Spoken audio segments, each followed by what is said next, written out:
Great. Sorry, go ahead. Thank you, Yeah, Caitlin.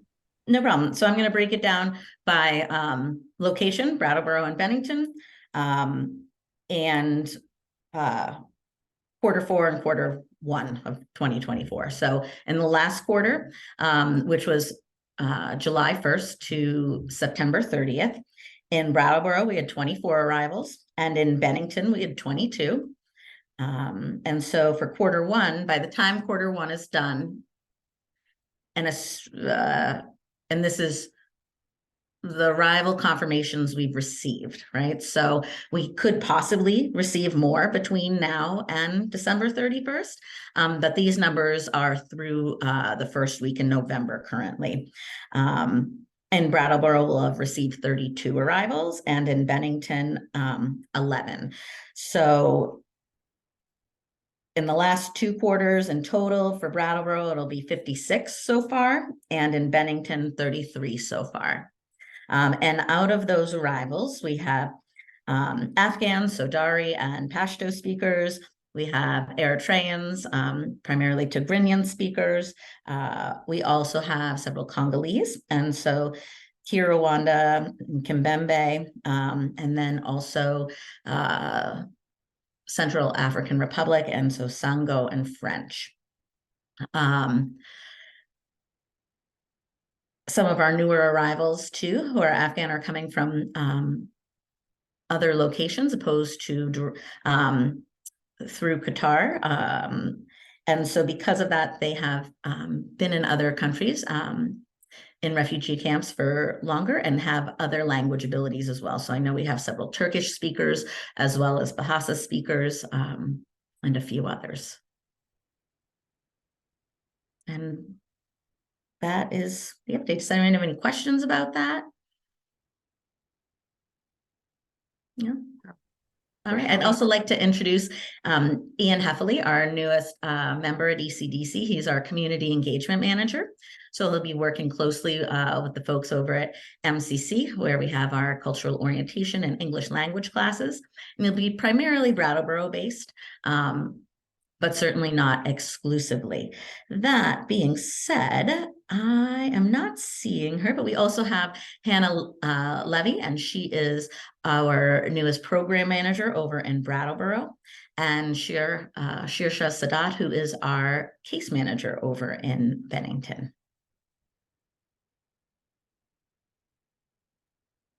Great, thank you. I think that may be a great opportunity for us to do some really quick introductions if folks want to do that, just so we know who's in the room. A good suggestion from my colleague Sue. So I think just a few folks. I'm asking, one person from each organization, of which there's a lot of great participation from, but just making sure we know what organizations are in the room. Perhaps what we could do is everyone write your name and organization, and maybe your job title or what area of work you do, and put it in the chat. And so that way we can all see who's here, and save a little bit of time there. But just as a reminder for the folks who this may be their first meeting, this is an opportunity for you to know, who do I call when blank?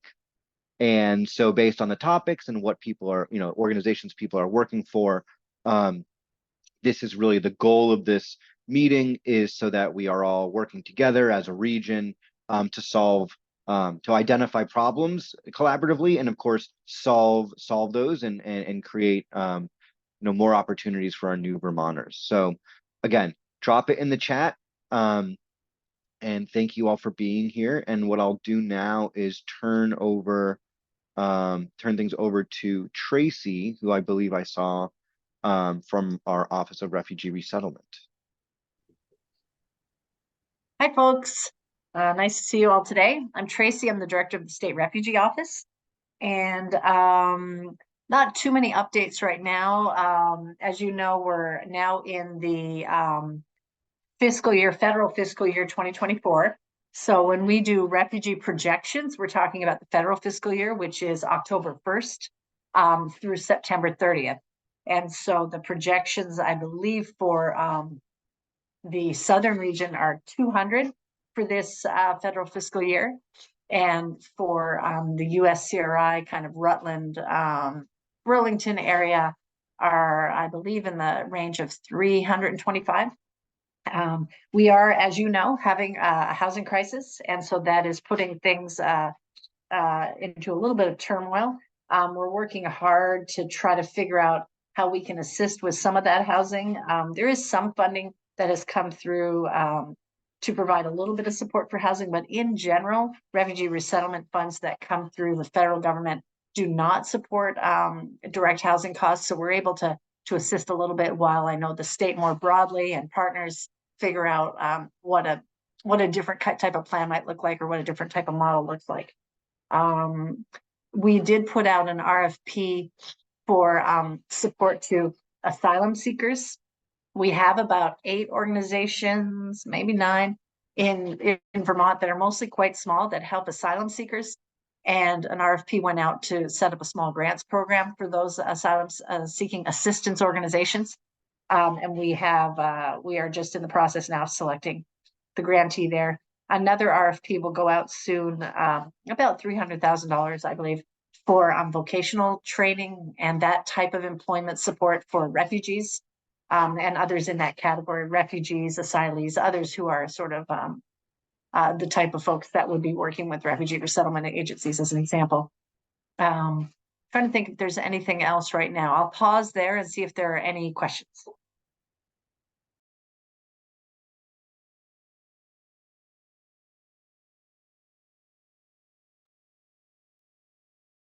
Tracy, the only question is, do you want to touch on the work authorization change update, or should I take Sure. my best stab at that? Oh, on the employment authorization documentation, yeah. So in a nutshell, people were getting employment authorization documents, and those were, depending on their category, they were 1 or 2 years. I believe now the change moving forward will be that those employment authorization documents will be for 5 years. Again, depending on the status. I don't have the policy letter in front of me. So if people, if their applications right now are pending, or they will apply kind of moving forward, I think the date was sometime in September forward, then those employment authorization documents will be lasting a lot longer, which is great. Now, for a lot of folks, even when their EAD runs out, as long as they have other documentation to show that they are still here with an appropriate status, it shouldn't have an impact. But employers, especially employers who aren't used to this, and who is, I mean, it's changing all the time, they get a little nervous.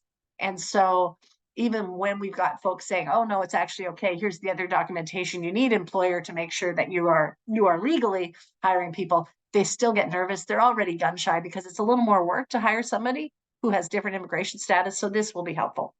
Also, I wanted to mention that there's one other change that occurred.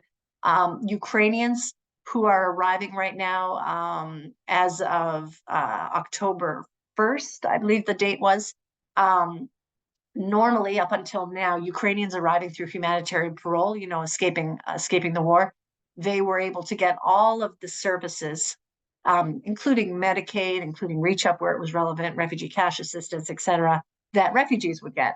But because Congress was unable to pass the Ukrainian bill that also had the same connections and money to continue to support Ukrainians on humanitarian parole. So they are here legally, they can get an employment authorization document, but there are very few services right now that they will be able to get if they arrive new. If they were already here, that was fine, but if they're arriving new. The other group that captured was the Afghan humanitarian parolees, again, arriving new. If any of those folks are arriving to connect with family ties, they can still get all the services. But if they're arriving new and they have no ties, and they have a humanitarian parole status. For the Afghans, that would be probably pretty rare. Most of them are arriving with refugee status, but for the Ukrainians, they still are arriving, probably most of them with humanitarian parole. They don't have a family tie. They won't be able to get services. I don't think that's as much of an impact where you are. However, it is impacting up in the north. We do have some folks arriving right now who do have family ties, but we will likely have some that may not have family ties. So we are hopeful that eventually, when Congress becomes functional somewhat, and I know that I will put all of that in quotations, hopefully they pass something that will allow for us to be able to support those folks in the way we were. And again, all of this is for folks arriving new. So people who are already here and having services are not impacted. Thanks. Thanks so much. And just one thing I wanted to add is that at the end of this week, the BDCC is hosting one of our employer webinars, and I'll share that, just a flyer for that in the chat for folks who are interested. But we will be communicating with employers what their responsibilities are with regards to work authorization. So that, you know, when someone applies with an EAD card and it has an expiration date, the employer is the one who needs to make sure that they just re-verify at the right time. It's the employee's responsibility to make sure they file for extended employment authorization. And so depending on where you are in the system, your role may be making sure that the individual knows now's the time to you know, get your documents reissued. For some folks, it happens automatically. For others, it doesn't. I'm not a lawyer, and those are the folks that if you are working with someone who you think has a specific need, to make sure they're connected with AALV, who has, and the folks there who can clarify. So again, we're providing a big picture update on work authorization to employers, but on the individual level, it's ensuring folks are connected to the legal aid resources available to them.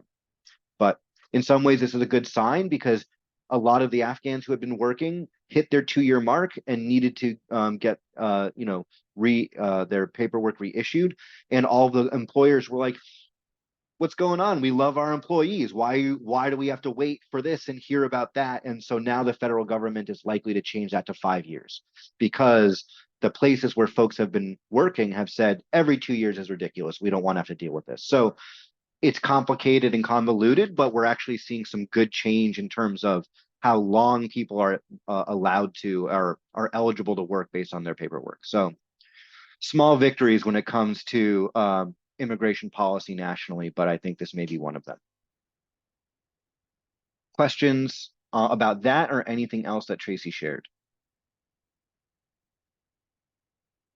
Tim, yeah, please. Just a quick question. Just in thinking about sort of eligibility for benefits, I want to kind of return to something that I flagged about a couple of weeks ago around the threat of a government shutdown, and just trying to see if there's a broader sense of what the impact of a potential future government shutdown, assuming Congress, you know, doesn't get its act together between now and mid-November, what the impact will be of various benefits on this and other populations. I think we had established that WIC was going to disappear pretty quickly. Sure. But just ensuring, like, yeah, just wanted to flag that. Yeah, I'm happy to do that. In Vermont tends to have a little more of a buffer. So we've had shutdown situations before in Vermont, and generally we are able to float with what we have for long enough that it has not impacted our clients in Vermont for the most part. So WIC actually does have a little bit of a buffer the way they work. I think SNAP also has enough to last for a while. So in general, unless it's a very long shutdown, for those basic kind of benefits, I haven't seen in my, you know, kind of 12 years, including at the health department, where our clients actually went without as a result of a shutdown. So again, you know, that could change, but in general, we tend to have, in part because we're a small population, but we tend to have enough of a, you know, a float, I would say, or a petty cash type of environment where we're able to support for a little while.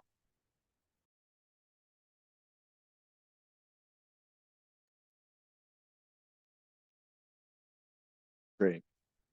Thank you. Next, we wanted to share about some changes around transportation that are more relevant to Brattleboro. Jen, do you want to share? I can also post a little news release from the mover. Yeah, it's just real quick. There is some real concern about people, folks being unable to get back and forth in the middle of the day, which, you know, in terms of people being at the MCC for ELL, and for other services, and getting downtown and then getting back up to campus to be able to, in particular, get their kids off the school bus, but also be available for other things, including for some folks getting back to work. So there's going to be a bus that runs midday. It is just a limited service. It doesn't go anywhere else after this. It's just going to be running starting today, the 16th. It's going to be running starting today at 1 p.m. and just get people quickly back up to campus to sort of bridge that gap. This won't always be possible because it really depends on number of people served and the availability of funding and drivers. But I think it's just sort of an example of, if we can kind of bring Tracy's been organizing these calls every couple of weeks that are really helpful to sort of surface something and then figure out who needs to own that and solve it. And I think this was a great example of how well that works. It was something that I think a lot of folks in the refugee support system were aware of, but we hadn't figured it out. We hadn't heard this loud and clear. So we heard it loud and clear and worked with the mover on this. And then and we're continuing to try to work towards a solution on evening on-demand transit. And I look forward to having a happy announcement about that soon. I know I've been talking about it for several months, but again, it's not rocket science, but it's also, to get a few more hours of transit so people can get groceries in the evening or get back from a second shift or get to a third shift would be an incredible thing. So we're still working on it. Great. Thank you so much. I think this change is a great example of the value of these networks because it was some volunteers, it was people at the MCC and people at SIT campus and us and transportation partners. It took a little while, but we all kind of arrived at what was needed. And this was that one thing that would really make a lot of folks' lives easier. And it's not transformative in the transportation system scale of things right now, but it's transformative in terms of the lives of our clients getting to where they need to be. So more on that, but it's a great example of the value of these networks. Any questions on that? And I know Randy is out, but kudos to him, CEO of the Mover, for this and all the other things they've been able to support our folks with. The other update we have is around some job readiness training sessions that are happening at World Learning. Amir, if I see you're here still, if you want to just provide a quick overview before you need to leave about what those sessions are. Sure, I can do that, but since I need to leave very soon, so Jen, can you do that? Because I have to go to another meeting. Sorry about that. A job interview with a client, so it's not just a meeting. But yes, thank you. Whomever wants to share.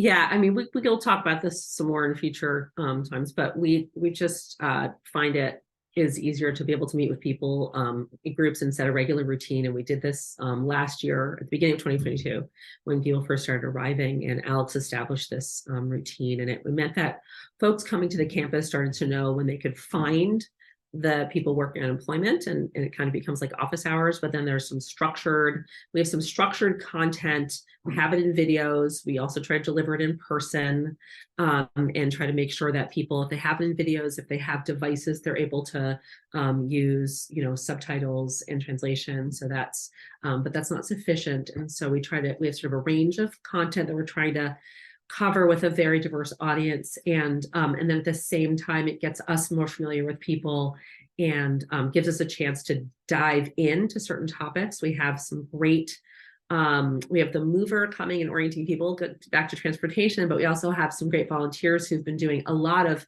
individual orientation to the transit system to help people who are starting off jobs and things like that. And so we're kind of integrating those things and having a really more intensive sort of transportation orientation and support as part of this.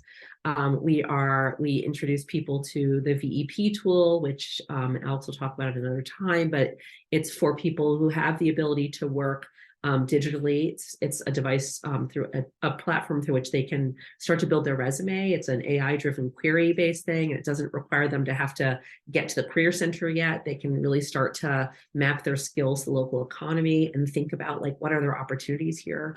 It's also a time for us to get people practicing paperwork. How do they fill in their I-9 stuff? Like, how do they understand how to do that? Because, you know, employers have their own learning to do, but so the refugees, when they get here.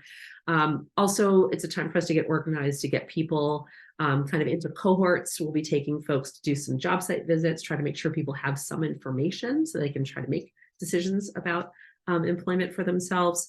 And for the folks who are able to operate more independently, for instance, getting them on field trips to the Career Center. So we'll have VDOL coming up to do WIOA enrollments on campus, but we're also going to show people how to get down there to use the Career Center resources there. There's 3 people now at the VDOL office, which is terrific. It's a real gain.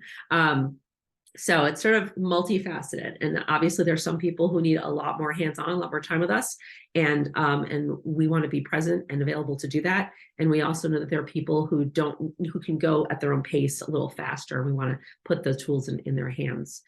So there's a routine to those 4 months. We kind of go every Monday, and there's kind of a theme to each Monday, but it's also kind of adaptive within that. And Amir will take a cohort of, you know, just one language group and go deeper, and then sort of do a different cohort with a different language group going deep on the same topic, so that there's not so many different languages and interpretation going on in the same thing. We'll bring in other partners to come meet with people at VSAC, coming in person. And again, this is just to start making sure people are forging connections directly with the variety of providers that will help them with training and education. That's in there. Yes, this is the flyer for that. Thanks.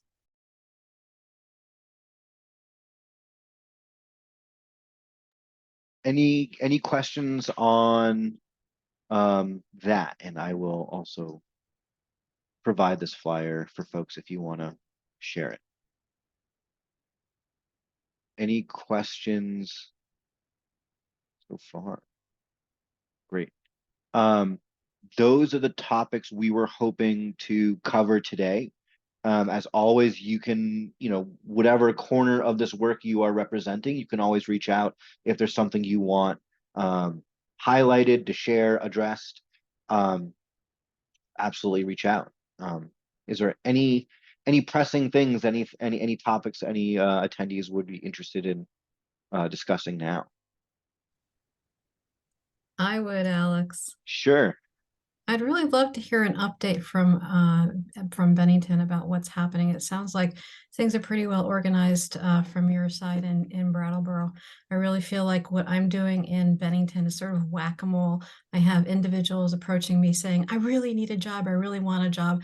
And I've been going to their homes and signing them up for, you know, applying for this job at the hospital and that job at another location, and I really don't have a feeling for what's going on. I know there's been a lot of employee changeover in the Bennington office, but I feel like I am doing a lot of heavy lifting here, and I am Happy to speak not about that. getting a lot of information.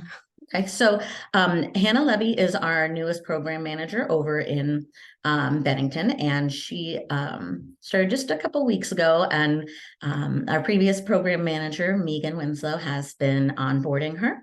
Shirsha Sadat is our most recent case manager over there. And we have also made an offer for an employment and housing navigator, a split position. And we haven't received confirmation yet that that person has been onboarded, but we have made an offer. So we're hoping that within the next couple of weeks that we'll be able to get him on board. He's a well-established community member, and I think we'll be able to make great headway in community engagement with Jack and outreach to landlords and employers. Certainly, if you ever have any questions or any issues of finding answers or getting in touch with anyone over in Bennington, you're more than welcome to reach out to me, and I'm happy to follow up and get you the information you need. And if there's any specific things that I can assist with that you're finding, certainly let me know. Shirsha is our case manager over there, and He's working across a few programs. But that being said, primarily at the moment, based on the number of arrivals that we've received, really been focusing on new arrivals. In addition, some of the new arrivals for Bennington have needed to be housed at SIT because of we weren't able to establish permanent housing upon arrival, which is clearly always our preference. And we've made great headway over in Bennington in that process. But that also means, though, that he's been traveling back and forth to Brattleboro. And so certainly feel free to reach out to me at any point, Grace, and I'm happy to get you the answers or follow up or make sure that the things are happening that you feel that you're picking up the slack on. And if there's employers who you think would benefit from this webinar, these resources are open to everyone. And so I think, to the extent that if there's someone you'd like us to invite from an employer perspective, or you want to forward directly, please do so. That's, these best practices we've gleaned aren't just from Brattleboro, it's from interviewing folks in Chittenden County, it's from what we know is happening in Bennington. So we're hoping that at least our employer trainings are relevant to everyone in Southern Vermont. And so if you want me to help with outreach to those folks, great. Yeah, Aaron Williams from VDOL, from Bennington VDOL, and Jack, and we met. We don't have to worry about others like. Yeah. Also, Wendy Morris is on here. She has her hand up, Alex. Yeah, Wendy, please. Yeah, thank you. I was going to say that Aaron Williams has been working very closely with the ECDC office in Bennington. And she's over there weekly, and we're trying to do joint intakes for new arrivals, so that, rather than ask the same questions twice or 3 times or 4 times, we're trying to do it in one swoop and then make that, introduction. And I think that's been working out pretty well. It seems to be working more smoothly than it has in the past, which is good. And then Grace, I do want to say too, I believe you guys are working with quite a population of refugees in the Manchester area. And we are happy to set up a time to go up to Manchester to provide assistance to you with job search and, even looking at, potentially enrolling individuals in WEO if it makes sense as well. I don't think you're talking about the ECDC office there. No, So it's not an ECDC office. It's you may be confusing it because I believe it's called the Grace Initiative. There you go, Grace Initiative. And Yeah. so I can see where you might get confused there. I know that they've been helping a number of, I believe, Haitian clients, and they're not a resettlement agency. I believe it's through one of the local churches and have been awarded one particular ORR program that's employment focused called Matching Grant. Yep, that's correct. Yep, sorry for the confusion. Wendy, if I were to send you the email address for the woman running that, would you be able to reach out to her about this offer of going up, VDOL going up and helping enroll people, or whatever it is that you just offered? Yes, definitely. Okay, Yep. thank you. So, Yep. Wendy, I'll email you. They're here twice a week in the tutorial center. Awesome. Great. Thanks, Sean Marie. Yep. Great. Thank you. Other questions? Comments? Great. Well, as always, this meeting's been recorded and it'll be posted on the Welcoming Communities website if you or your colleagues want to rewatch.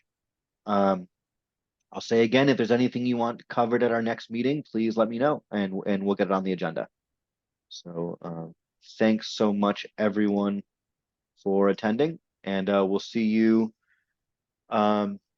most likely in December. November I know is tricky, so we'll say the first week in December at our regular time.